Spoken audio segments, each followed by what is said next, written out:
Este contenido fue desarrollado por la Asociación Economía, Sostenibilidad e Interseccionalidad AESI, ONG peruana. Bienvenidos a El Debate. Imagínate la escena. Estás en un local, escaneas un código QR en el mostrador, la pantalla de tu móvil se pone verde con un check de confirmación y bueno, en ese instante crees que has completado una transacción súper limpia, ¿no? Claro, ¿crees que le ha solucionado la vida a una pequeña empresa, no sé, en Lima o en Trujillo? Exacto, eso pensamos todos. Pero a ver, la realidad es que ese simple beep que escuchas podría estar pues colapsando su contabilidad interna de una forma brutal y exponiendo sus datos y los tuyos a vulnerabilidades críticas. Totalmente, un riesgo enorme. Por eso, en nuestro análisis de hoy vamos a diseccionar a fondo el módulo del curso 8 Vida Digital Práctica.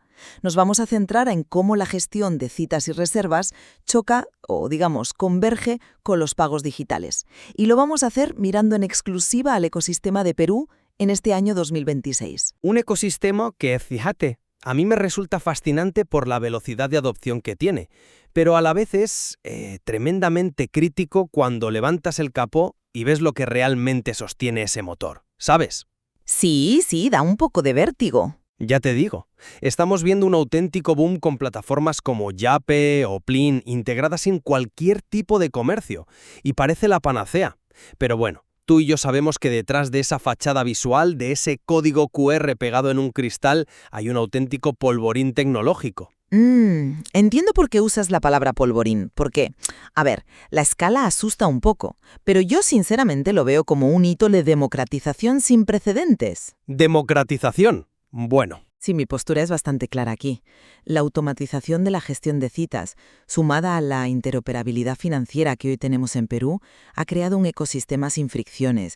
Es decir, maximiza los recursos del tejido empresarial peruano de una forma, pues, brillante. Y las matemáticas respaldan esto, ¿eh? a ver esas matemáticas. Pues mira, en este 2026 hablamos de más de 23 millones de personas utilizando billeteras digitales en el país. O sea, están procesando más de 800 millones de transacciones al mes. Es una salvajada de volumen, ¿sí? Exacto. La barrera de entrada para la digitalización simplemente ha desaparecido.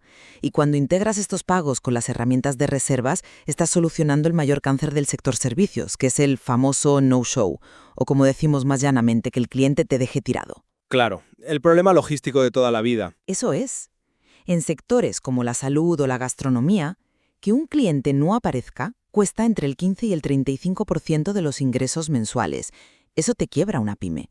Pero el material nos muestra empíricamente que enviar recordatorios automáticos por WhatsApp, que ojo, hoy tiene una tasa de apertura de más del 95%, Casi todo el mundo lo lee, ¿sí? claro, pues eso reduce estas ausencias entre un 30 y un 50%. Y esto no es solo para las grandes corporaciones de la capital, ¿eh?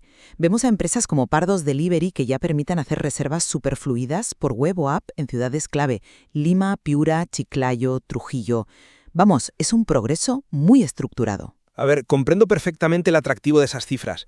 No voy a negar el volumen porque 23 millones de usuarios es monumental. Lo es. Pero mi perspectiva, y es aquí donde difiero profundamente de tu visión optimista, es que estamos construyendo rascacielos sobre cimientos de barro.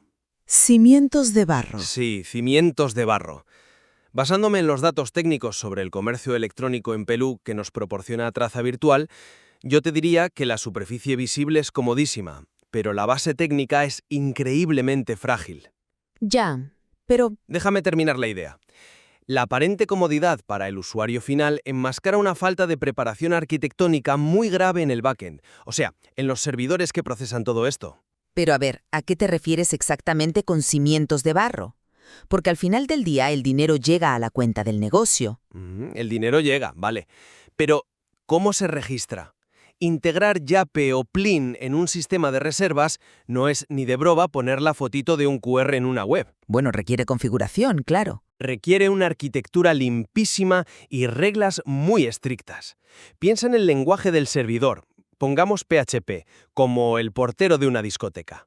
Y en la base de datos SQL como la lista de invitados VIP. Vale, te compro la analogía. Si el portero no hace una validación implacable, cruzando el pago con el carrito en milisegundos, la lista de invitados se te llena de fantasmas. Y ahí, amiga mía, vienen los problemas Este gordos. contenido fue Ya, pero desarrollado estamos por la hablando de Asociación sistemas que en su Economía, gran mayoría ya Sostenibilidad e vienen Interseccionalidad preconfigurados AESI, para evitar ONG precisamente peruana. esa fricción. O sea, cuando miramos ejemplos de alta madurez tecnológica, como la fluidez que tiene Stripe en otros mercados, vemos un flujo que no se interrumpe. Stripe es otra liga, ¿eh? Pero la lógica es la misma. El cliente entra a la web del dentista, selecciona su cita a las 10 de la mañana, escanea, paga e inmediatamente ese hueco desaparece del calendario. No hay un humano tocando nada. Esto bloquea las reservas dobles y le quita un peso administrativo inmenso al recepcionista. O sea, la tecnología sirve al negocio de forma casi invisible. A ver, esa fluidez de la que hablas, donde el cliente ni se entera y la reserva se bloquea perfecta, es una ilusión óptica en el contexto de la pyme promedio. ¿Una ilusión? Sí, en un mundo ideal funciona genial. Pero volvamos a la realidad del ecosistema peruano. ¿Qué pasa si el cliente inicia la reserva, escanea el QR, pero, no sé, la red de su móvil falla o hay un microcorte en la pasarela de pago? Bueno, la transacción falla y ya está. No, no ya está. Se crea en el servidor lo que llamamos una fila nula, un registro pendiente. Y este mecanismo te colapsa todo.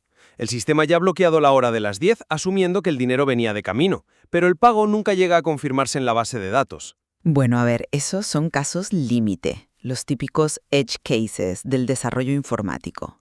Es que no son casos límite cuando procesas 800 millones de transacciones. Haz tú misma las matemáticas. Si solo un 0,1% experimenta un error de comunicación, estamos hablando de 800.000 reservas fantasmas al mes. Ya. 800.000 veces que un negocio bloqueó una hora y el cliente no pagó, dejando fuera a alguien que sí quería ir. Si no tienes bases de datos con un purgado automático, es decir, código que diga si en 3 minutos no hay dinero, libera la agenda. El caos es total, con apenas llegar a 50 reservas al día. Vale, veo por qué esa cifra del 0,1% suena muy alarmante. Y entiendo bien el mecanismo este de las reservas bloqueadas. Pero, sinceramente, creo que tu premisa ignora la naturaleza misma de cómo evoluciona el software. ¿En qué sentido? A ver, construir un sistema de reservas es exactamente como la instalación de la fontanería en un edificio nuevo. Al principio, montar todo eso genera un caos absoluto, ¿no? Seguro. Polvo, ruido y tubos por todos lados. Eso es. Tienes que calcular la presión, instalar los tubos, que en nuestro caso serían esas bases de datos de las que hablabas, y poner válvulas de escape. Esas válvulas son los purgados automáticos. Exactamente. Pero una vez que el agua fluye correctamente, el usuario y el dueño del negocio simplemente abren el grifo y se olvidan de los tubos. Ese esfuerzo en el backend es una inversión de una sola vez. ¿De una sola vez? Bueno, permíteme dudarlo. El ecosistema digital muta constantemente. El desarrollo base sí es de una sola vez. Luego tiene un mantenimiento marginal. Y yo te planteo esto. ¿Acaso esa complejidad técnica inicial no es un peaje súper transitorio y minúsculo comparado con el avance regulatorio que hemos tenido? El avance regulatorio está muy bien, pero Es que piensa en el hito que supone la interoperabilidad ordenada por el Banco Central de Reserva del Perú, el BCRP. Que hayan estandarizado los pagos QR en todo el país es, vamos, asombroso. es un gran paso, sí. Hoy, alguien con Yapé escanea el QR de un negocio que usa Plin, el dinero vuela en segundos, sin comisiones y súper transparente. Esa estandarización en la calle justifica de sobra que los negocios tengan que hacer una pequeña actualización en su fontanería digital, como decíamos. A ver, que el BCPR haya logrado esa interoperabilidad es un hito de inclusión financiera indudable. Vamos, eso no te lo debato. Pero la fontanería digital no es estática, porque las amenazas tampoco lo son. Y fíjate, ¿la propia fluidez amplifica el riesgo? ¿Cómo va a amplificar el riesgo ser más fluido? Pues porque al quitar la fricción en el pago, quitas el tiempo para pensar. Y ahí entran los riesgos cibernéticos. Retoma el dato de que el 67% de la población adulta ya usa estos canales. Ahora, los límites operativos han subido hasta 3.300 soles diarios. Lo cual, a ver, da un respiro enorme para ventas un poco más grandes, ¿no? Sí, pero tener 3.300 soles de liquidez a un toque a la pantalla, exige unas responsabilidades de seguridad titánicas. Bueno, los bancos ya se encargan de eso. No del todo. La Superintendencia de Banca, Seguros y AFP, la SBS, junto con alertas del INCIBE, ya advierten de un crecimiento muy alarmante de fraudes, phishing, robo de credenciales en redes wifi públicas. Este contenido El fue pequeño desarrollado restaurante por la peruano Asociación no tiene un Economía, departamento de Sostenibilidad e ciberseguridad. No pueden Interseccionalidad evitar que AESI, un cliente reserve ONG usando la peruana. wifi abierta de un centro comercial y le roben los datos. Ya, pero me parece que ahí estás trasladando una responsabilidad del ecosistema financiero directamente al pobre emprendedor. La realidad es que las instituciones asumen ese rol en la arquitectura. ¿Tú crees? Estoy convencida. La pyme no desarrolla sistemas de biometría, se apoya en la infraestructura de los bancos, y la confianza institucional en estas herramientas hoy es absoluta. A nivel normativo, digo. Absoluta me parece una palabra muy fuerte. Mire la evidencia, el Decreto Supremo 011-2026, que reglamenta la Ley 32413, por primera vez en Perú se permite el abono de sueldos y obligaciones laborales directamente a través de billeteras digitales. Sí, conozco el decreto. Pues si el Estado y la SBS confían tanto en esta tubería como para meter ahí el sueldo de una familia, es porque los protocolos, como el cifrado de extremo a extremo o la biometría facial, ya están integrados en la app del banco. La seguridad evoluciona junto con la adopción. Vale, esa delegación de la seguridad suena impecable sobre el papel. Es verdad que el banco cistra la transacción, pero te olvidas de que en un ataque de ingeniería social el eslabón débil no es el banco, ¿Y quién es? la operativa diaria del negocio. Si un cibercriminal suplanta la identidad visual de una clínica en WhatsApp y engaña al cliente para que pague un QR falso, el daño reputacional no lo sufre el Estado. La crisis de confianza se la come esa pequeña empresa. Ya, pero es que eso es un fraude de suplantación clásico. ¿Pasa con o sin reservas automatizadas? Pasa así, pero la automatización masiva te multiplica exponencialmente la superficie de ataque. Y esto nos lleva a un vector que el módulo del curso pone sobre la mesa y que, para mí, es el más delicado. ¿Cuál? La automatización de la agenda frente a la privacidad del consumidor. Antes hablabas maravillas de enviar mensajes automatizados por el tema del no-show. Claro, es que es súper útil. Pues esa automatización tiene un precio oculto en la gestión de los datos personales. Yo te diría que más que un precio es la solución definitiva. Y me gustaría explicar bien cómo funciona esta mecánica, porque entender, digamos, las tuercas y tornillos de esto es vital para la vida digital práctica. A ver, sorpréndeme. Mira, el sistema no ve una cancelación como un espacio muerto. Lo ve como el gatillo para una nueva acción. Plataformas como Aurora Inbox han implementado la lista de espera automatizada. Ajá, el sistema manda el recordatorio por WhatsApp. El paciente dice, oye, no podré ir. El bot lee eso con procesamiento de lenguaje natural y manda un ping a la API de la agenda en cuestión de milisegundos. Y libera el bloque. Bueno, hasta ahí es pura lógica de programación. Ya, pero aquí viene la magia.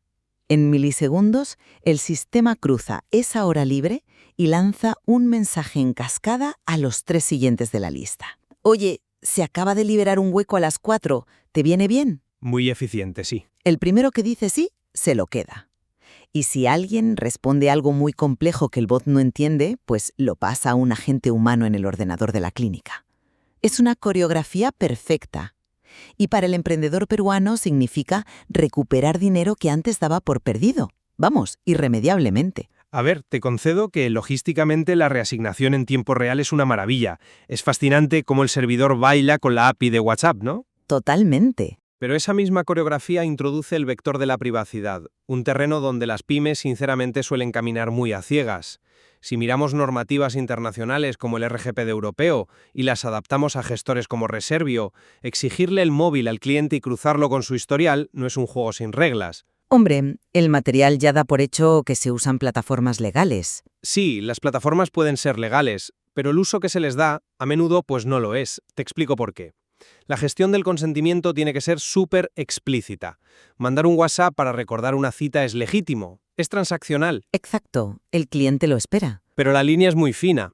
¿Qué pasa cuando ese consultorio dental, embriagado por lo fácil que es, decide usar esa base de datos para mandar publicidad masiva cruzada? Oye, ya que viniste en enero, te doy un 20% de descuento. Bueno, ahí ya entramos en marketing. Claro, pero si hacen eso sin políticas de privacidad claras, sin ofrecer el famoso opt-out para darse de baja fácil, están abusando del canal. Se exponen a unas contingencias legales enormes. De nada sirve tener tu agenda optimizada si destruyes la confianza del consumidor. Entiendo la gravedad de cruzar esa línea, claro, pero fíjate que la propia tecnología, si la aplicas como dicta el curso, ya te provee de salvaguardas legales. Si la configuran bien, claro. Es que las plataformas rigurosas integran la ley en el propio flujo del usuario. Cuando reservas desde el móvil, ves casillas de verificación separadas, una obligatoria para la reserva y otra opcional desmarcada por defecto para promos. Vale, el diseño visual cumple la ley. El problema es el factor humano que está detrás de la pantalla del negocio. Pero la herramienta acota muchísimo ese error humano. Estos sistemas modernos te automatizan el derecho al olvido, te gestionan la retención de datos, le dan a la pyme un escudo legal que manualmente sería imposible. Sí, eso es cierto. Vamos, si gestionas tus citas con bolígrafo y libreta, violas la privacidad constantemente. Cualquiera que se asome al mostrador te lee nombres y tratamientos médicos. La digitalización oculta eso bajo contraseñas y cifrado.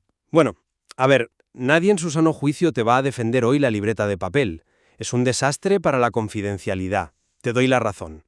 Y también te acepto que sistemas como Reservio son súper cumplidores a nivel de código. Entonces, ¿cuál es el problema? Que mi preocupación vuelve siempre a la brecha que hay entre lo que puede hacer el software y la madurez digital del empleado en su día a día. ¿En qué sentido? Ponme un ejemplo. Tu base de datos perfectamente separada. Pero un día dice, voy a hacer una campaña rápida. En vez de usar la plataforma, le da a exportar. Se baja toda la lista de teléfonos en un Excel sin cifrar al escritorio del ordenador compartido. Vale, te entiendo. Y empieza a mandar mensajes manuales por WhatsApp Web.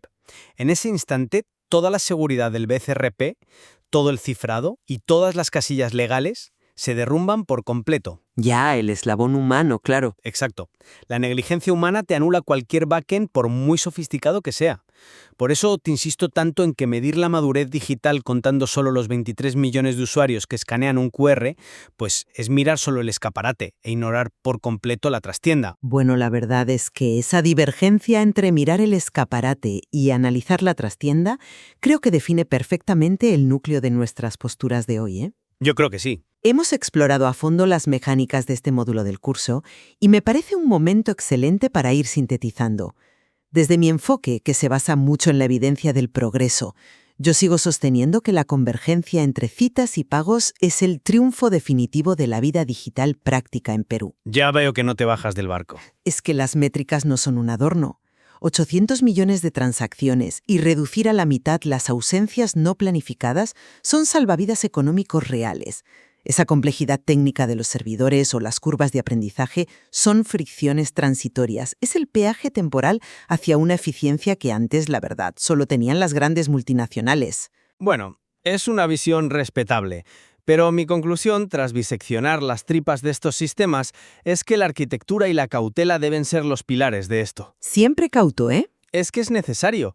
Reconozco el avance, no estoy ciego a la comodidad que nos da a todos, pero mantengo firmemente que la madurez digital en 2026 no se mide por cuánta gente escanea un QR sin que le dé error la pantalla. Si no, ¿por qué? Se mide por la resiliencia técnica de tu servidor, por cruzar datos sin generar colapsos contables y, sobre todo, por un respeto reverencial hacia la privacidad de tus clientes en un ecosistema que, queramos o no, está bajo el asedio constante de ciberdelincuentes. La inmediatez no puede camuflar nunca la fragilidad estructural. Bueno, en lo que indudablemente ambos convergemos, vamos, de forma clarísima, es en que el ecosistema peruano ha cruzado ya un punto de no retorno. Las agendas a bolígrafo, la incertidumbre del no-show y el depender solo del efectivo son reliquias absolutas. Absolutamente de acuerdo. El tablero ha cambiado para siempre. Las agendas de papel ya no existen. Y el verdadero reto intelectual ahora no es volver atrás, sino elevar la calidad técnica y legal con la que nos movemos en este nuevo paradigma. Aún hay muchas capas de complejidad que tenemos que seguir puliendo. Totalmente. Así que nada, la próxima vez que te encuentres frente a un mostrador, saques tu móvil para reservar y escaneas ese código QR completándolo todo en milisegundos. Te invitamos a pausar solo un segundo. Eso es. Vean un poco más allá de la pantalla verde. Reflexiona sobre la gigantesca, intrincada y a veces, pues, frágil maquinaria técnica y regulatoria que opera en la sombra, trabajando sin descanso para que esa pequeña transacción te parezca magia pura. Una coreografía asombrosa, sin duda. Pues nos despedimos, dejando esa maquinaria invisible para vuestra reflexión. Este contenido fue desarrollado por la Asociación Economía, Sostenibilidad e Interseccionalidad AESI, ONG peruana.